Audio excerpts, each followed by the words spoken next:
Hi, everybody. Melissa Klein. You know me. I know you. And I wanted to do sort of a little Thanksgiving tribute and talk a little bit about gratitude. And you're like, oh, shit, not again. No, because this is the deal is that for me, I suck. I absolutely suck at gratitude. I have a long history of sucking at gratitude. And a lot of times my practice of gratitude was like this. It would be like, I have a job that I hate. So at least I have a steady paycheck. I'm not homeless. My cat gave me a dead mouse head, and I'd be thinking like, yeah, my cat only gave me the head, but not the whole body. I don't know what my approval rating for my cat is going to be here.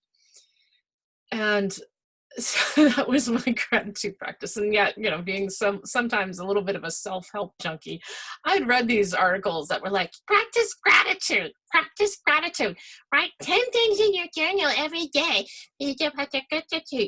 And oh God, I just didn't do it very good. And the truth is at that time in my life, I did not feel very grateful. It was like, and I'm thinking about for roughly 4 or 5 years ago, I had the steady job, the husband, the 4-bedroom house and the 2-car garage and all that kind of stuff. And I just felt overwhelmed and stuck and, not really good about my life at that time, or about myself even.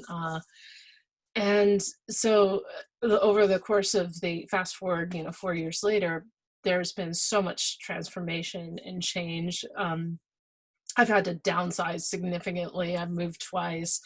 I've, lost some beloved pets as well. There's had some health issues, all these kinds of things. And now I'm living, in a very, sort of funky situation, I guess you could say. And freelancing as an artist. So I've quote unquote lost it all, midlife crisis kind of thing.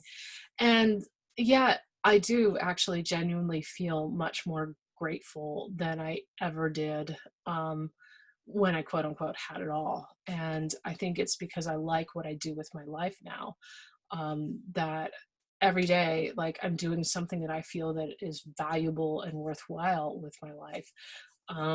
And I feel like I'm following more an authentic path, the path I was more meant to be. And I think every week when we meet, you could say that is a gratitude practice, because even though we don't talk about it like that, we are appreciating what each other has done, accomplished. There's celebration in that. And there's just a feeling of like abundance and happiness and, oh my God, look at what you did. And, oh geez, you did this and this is so cool. And, oh, wow. And every week you guys kind of really blow me away with the things that you've done. And even, when you quote unquote go off-road, that's great too. You did something creative. It's all about celebrating what is instead of looking at what isn't, or that sort of lack, or living in that gap.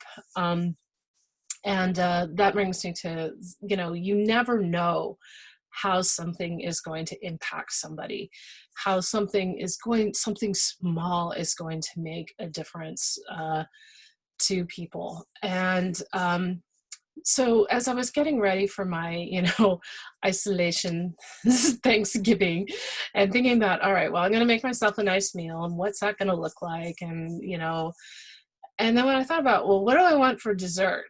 I was like, cranberry brick. I want cranberry brick. God damn it. I want cranberry brick. And cranberry brick is actually cranberry bread. And it's a recipe that's been in my family since I was in kindergarten, because my kindergarten teacher had us all bring in recipes from our homes. And she assembled everybody's recipes into a cookbook that she kind of like photocopied it. And then she like pasted in onto construction paper with these little like brads to hold it all together. And that was our cookbook. I remember getting this thing and being like, this doesn't look like a cookbook. This is okay. That's a cookbook. Okay. Okay. Because, you know, my mom had books. This was kind of not a cookbook. And my mom was like, well, you really like your kindergarten teacher. I'll try her recipe. So my mom did, and we loved it. But it was this dense thing. And that's how it got the name Cranberry Brick. And so my family has made this recipe for about 45 years, no more, like 42 years. So a long time. We didn't, my math. All right. But so she's made this recipe. We loved it. It's sort of part of our whole family. In fact, I mentioned it to my mom. She's like, oh yeah, your sister's going to make that too. She was talking about that as well. She got all these cranberries from Costco.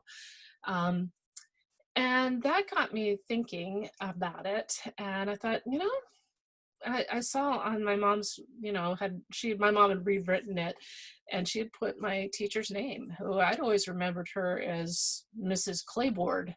Somehow Clayboard made sense, clay and board. It seemed like a good art name.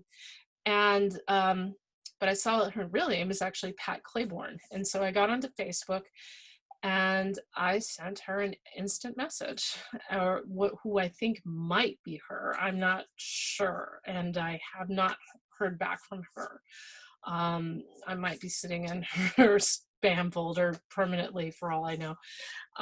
But I wanted to share what I wrote. Hi, my name is Melissa Klein. I was in kindergarten in the 1970s in St. Louis at Del Mar Harbor. I'm making the recipe for cranberry bread that my kindergarten teacher, Pat Claiborne, sent home in a class cookbook. My family has made it for years. I don't know if you're the same person I had all those years ago, but thank you, and have a very happy Thanksgiving. P.S. My teacher let me stay in during recess to work on my art projects. I'm a professional artist now. It was a kindness that made a big difference, because she saw me. And she saw me at a time in my life that just like nobody, I was kind of lost in my own family. And my family's good, but it was a really hard time for my family.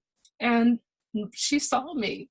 And the fact that she just gave that kindness made this huge difference in my whole life. I don't know if I'd be doing what I'm doing if it wasn't for her. So truly practicing gratitude. Have a fabulous day. And I hope all right. Take care. Thank you so much for watching.